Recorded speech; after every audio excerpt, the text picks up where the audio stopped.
30/1/14.47. Kejadian ini terjadi sekitar tahun 2009 di sebuah desa yang terletak di Jawa Timur. Jadi selama kurang lebih 1 bulan masyarakat di desa itu dihebohkan oleh kemunculan seekor anjing jadi-jadian. Anjing itu bertubuh manusia tapi kepalanya masih tetap dan mempunyai ekor, cara berjalannya juga seperti manusia. Pada tahun 2009 lalu aku masih duduk di bangku SMA. Aku sekolah di luar kota dan setiap hari Sabtu sore aku selalu pulang. Kegiatan seperti itu aku lakukan selama 3 tahun. Sore itu sepulang dari sekolah aku mengemasi pakaian kotorku untuk dibawa pulang. Setelah menempuh kurang lebih 1 jam perjalanan sampailah aku di rumah. Di rumah aku punya banyak teman yang tinggal di desa. Setiap hari Sabtu malam aku selalu berkumpul dan ngopi bersama teman-temanku di desa. Malam itu aku berkumpul di sebuah pertigaan desa. Terlihat malam itu para remaja sudah berkumpul di sana dan di sana juga ada kakak sepupuku. Pertigaan itu memang sudah biasa dipakai anak-anak untuk berkumpul karena di situ juga terdapat sebuah warung kopi. Sepinya malam itu tidak terasa karena kami terlalu asyik memainkan gitar di tengah-tengah pertigaan dengan beralaskan karpet sambil menikmati kopi. Ketika sedang asyik menyanyikan lagu jadul tiba-tiba dari arah utara aku melihat ada seekor anjing yang sedang berjalan menuju ke arah kami.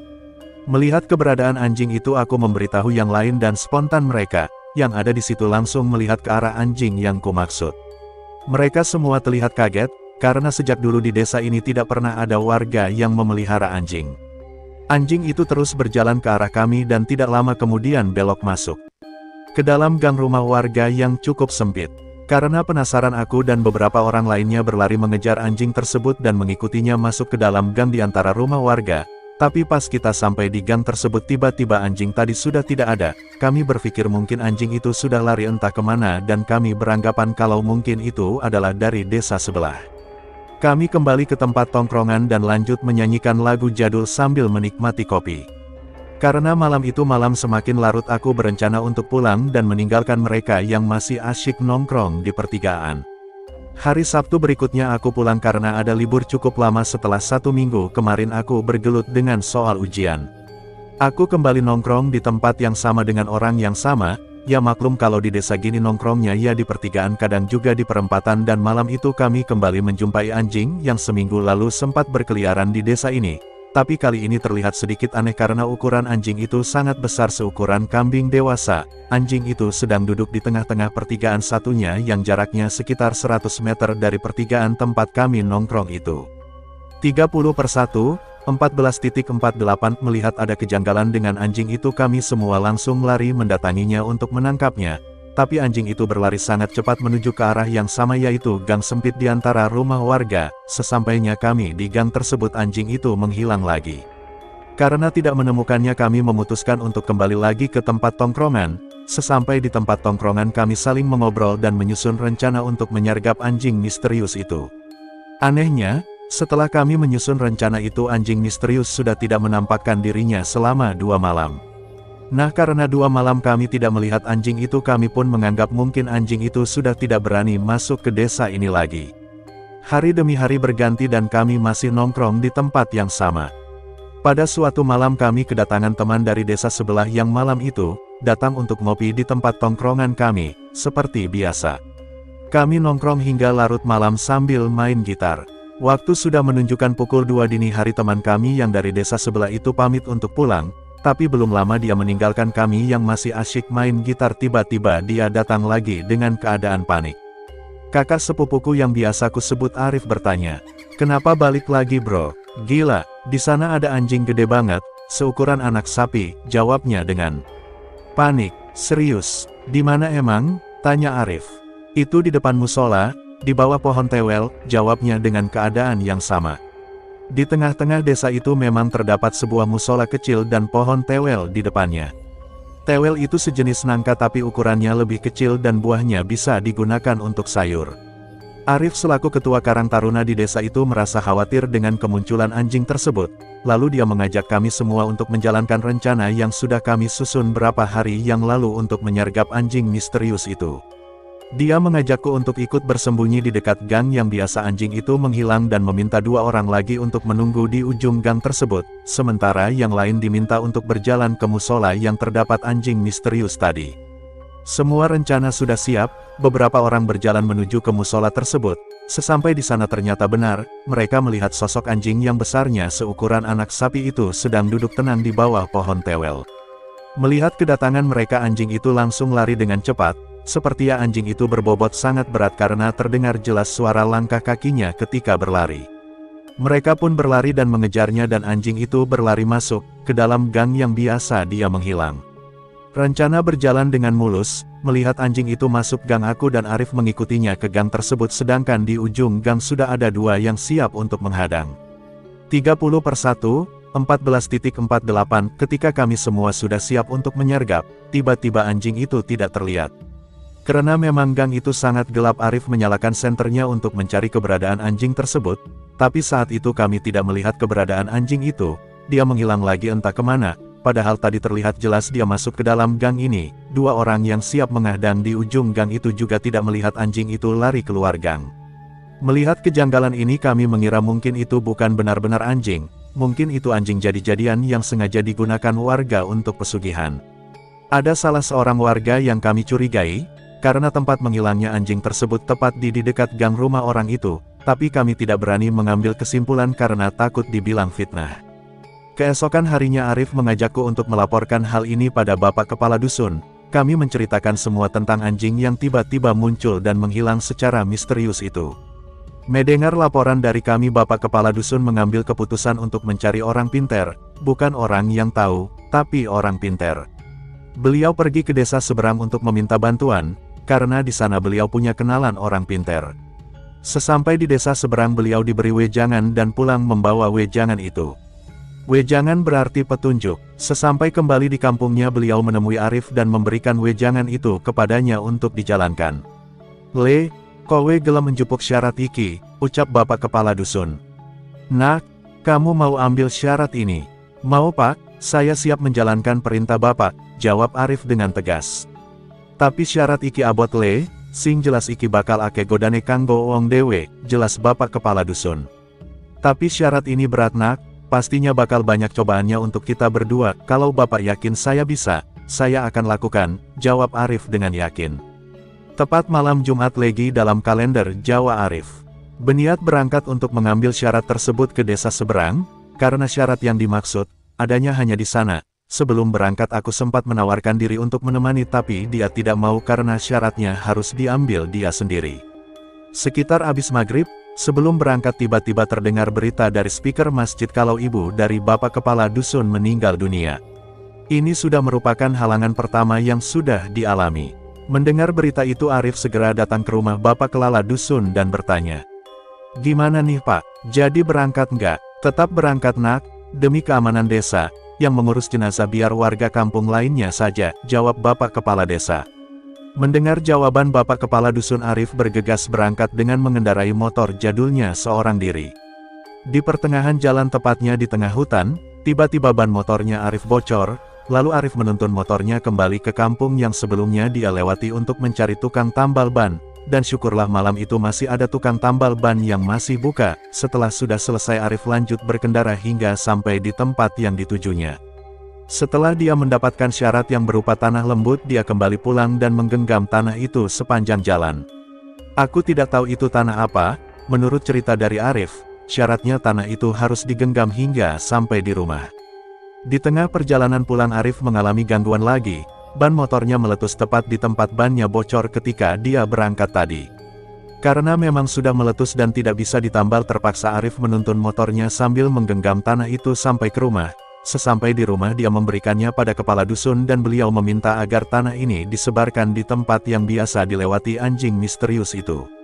30/1, 14.48, malam berikutnya Arif mengajakku dan satu orang lagi untuk menyebarkan tanah itu. Sebut saja satu orang itu adalah Irfan.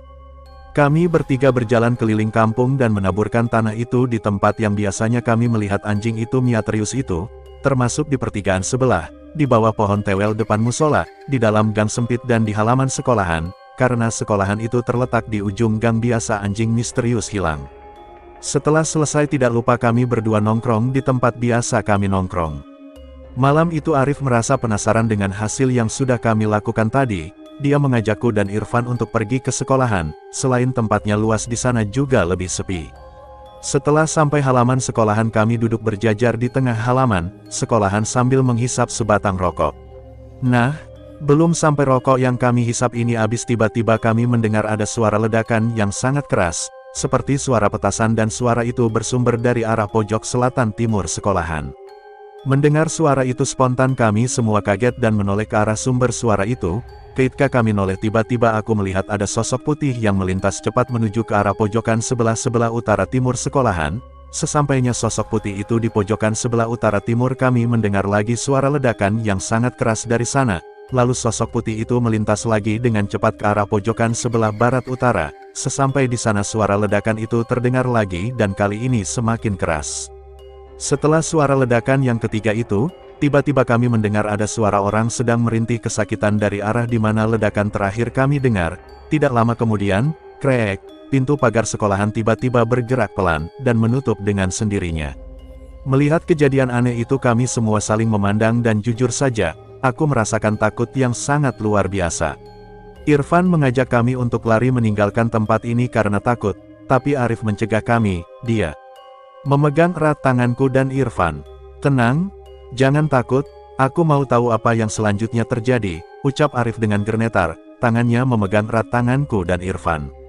Tidak lama setelah suara rintihan perlahan tidak terdengar dan membuat kami sedikit tenang, tapi selanjutnya malah membuat kami benar-benar ketakutan. Dari pojokan terakhir kali kami mendengar suara ledakan, terlihat ada kepulan asap kecil yang keluar dari dalam tanah dan lama-kelamaan asap itu semakin membesar hingga membentuk sosok pocong yang sangat menyeramkan, dan pocong itu terlihat sedang bergerak-gerak seperti menahan sakit. Melihat sosok pocong itu kami lari terbirit-birit melalui pintu belakang sekolahan. Kami tidak berani melalui pintu depan karena pintu pagarnya sudah tertutup rapat dengan sendirinya. Setelah keluar dari sekolahan kami segera menuju ke tempat biasa kami nongkrong, di pertigaan. Terlihat malam itu suasana pertigaan sangat sepi, mungkin karena ini sudah larut malam sehingga anak-anak lain sudah pada pulang. Malam itu kami tidak ada yang berani pulang karena takut, selain rumah kita berlawanan arah kami takut sosok pocong tadi akan datang ke kamar tidur, hingga akhirnya kami memutuskan untuk tidur di musola sembari menunggu azan subuh. Sampai di sini kami yakin kalau anjing yang biasa kami temui di kampung ini adalah anjing jadi-jadian dan mungkin sengaja digunakan warga untuk pesugihan, sedangkan sosok pocong itu merupakan wujud dari pelakunya. 30/1/14.49 Beberapa hari kemudian setelah kejadian yang kami alami bertiga itu kampung terasa aman dan beberapa malam selanjutnya anjing misterius itu sudah tidak terlihat lagi, tapi tidak dengan malam-malam selanjutnya lagi. Sosok anjing misterius itu tiba-tiba muncul lagi di kampung, bahkan lebih parah dan semakin menjadi-jadi. Banyak warga yang merasa kehilangan uang sedikit demi sedikit, bahkan orang tuanya Arif pun tidak jarang kehilangan uang yang sudah disimpan di dalam lemari. Uang yang hilang itu tidak banyak, hanya per 5 Rp, 10 Rp dan 20 Rp, tapi setiap hari warga merasakannya. Mendengar pengakuan dari warga aku berpikir, perasaan beberapa malam ini anjing itu sudah tidak terlihat berkeliaran. Apa mungkin ada hewan lain yang ngepet? Malam itu kami sedang nongkrong di tempat biasa dan aku membicarakan soal itu sama kakak sepupuku Arif sambil kami bermain gitar, ngopi dan bercanda. Di tengah-tengah keasikan itu tiba-tiba ada teman kami yang dari kampung sebelah datang dan ikut nongkrong bersama. Sambil minum kopi dia menanyakan tentang anjing misterius yang pernah dia lihat beberapa hari yang lalu. Kami pun menjelaskan kalau anjing itu sudah tidak lagi terlihat berkeliaran di kampung ini, tapi kami tidak mengatakan kalau anjing itu adalah anjing jadi-jadian. Kurang lebih jam 2 dini hari teman kami yang dari desa sebelah itu pamit pulang. Dia pulang dengan menggunakan motornya dan melewati musola tengah kampung. Tidak lama kemudian kejadian yang sama terulang lagi, dia kembali dengan keadaan panik. Gila, di sana ada anjing lagi dan gede banget," ucapnya dengan panik. Mendengar itu kami dan semua orang yang ada di situ berjalan menuju ke musola tersebut sambil membawa kayu milik warga yang dijemur di depan rumah, tapi sesampai kami semua di sana anjing misterius itu tidak ada, entah teman kami tadi hanya berhalusinasi atau memang anjing itu sudah pergi. "Mana bro, gak ada gitu," tanya Arif. "Tadi di situ bro, gede banget dan hitam," jelasnya sambil menunjuk ke arah bawah pohon tewel. Karena waktu itu memang sudah tidak terlihat kami membiarkannya dan karena hari sudah larut malam kami semua pun memutuskan untuk pulang ke rumah masing-masing. Karena rumahku berlawarian arah dengan rumah kakak sepupuku Arif, kami pun berpisah. Arif berjalan pulang seorang diri. Di tengah perjalanan pulang, tepatnya di sebuah belokan, Arif sempat melihat anjing misterius itu berlari ke arah sawah warga, tapi yang dilihatnya kali ini bukan anjing berwarna hitam, tapi coklat tua. Karena waktu itu melihat itu Arif berjalan seorang diri, dia berlari ketakutan. Di sisi lain anjing itu terlihat sangat besar, seukuran sapi dewasa. Sesampainya di rumah Arif berpikir, kok masih ada ya anjing misterius itu. Pagi harinya mengajakku melaporkan kejadian tadi malam ke Bapak Kepala Dusun lagi. Mengingat banyak warga yang merasa kehilangan uang sedikit demi sedikit, kali ini beliau mengajak kami untuk menemui Mbah yang berinisial S. Beliau adalah sesepuh di kampung ini. Setibanya di rumah Mbah S, Arif menceritakan semua tentang anjing misterius itu pada beliau, dan menurut beliau itu memang anjing jadi-jadian yang sengaja digunakan untuk pesugihan. Beliau meminta pada Bapak Kepala Dusun untuk mengumpulkan warganya minimal 40 orang untuk sholat malam selama 7 hari dan dipimpin oleh beliau sendiri. 30/1, 14.50, sebagian warga pun ikut melaksanakan amanah itu dan sholat malam di masjid dari jam 23 hingga jam 2, mulai dari sholat hajat, sholat witir, sholat tahajud, del. 4 hari kegiatan itu rutin dilakukan, dan pada suatu malam lagi-lagi kami melihat sesuatu yang sangat menyeramkan. Setelah melakukan sholat rutin di masjid, aku dan 3 orang lainnya mampir di tempat biasa kami nongkrong, di pertigaan. Waktu itu lampu jalan pertigaan sengaja dimatikan dan menyisakan 1 lampu jalan di pertigaan satunya.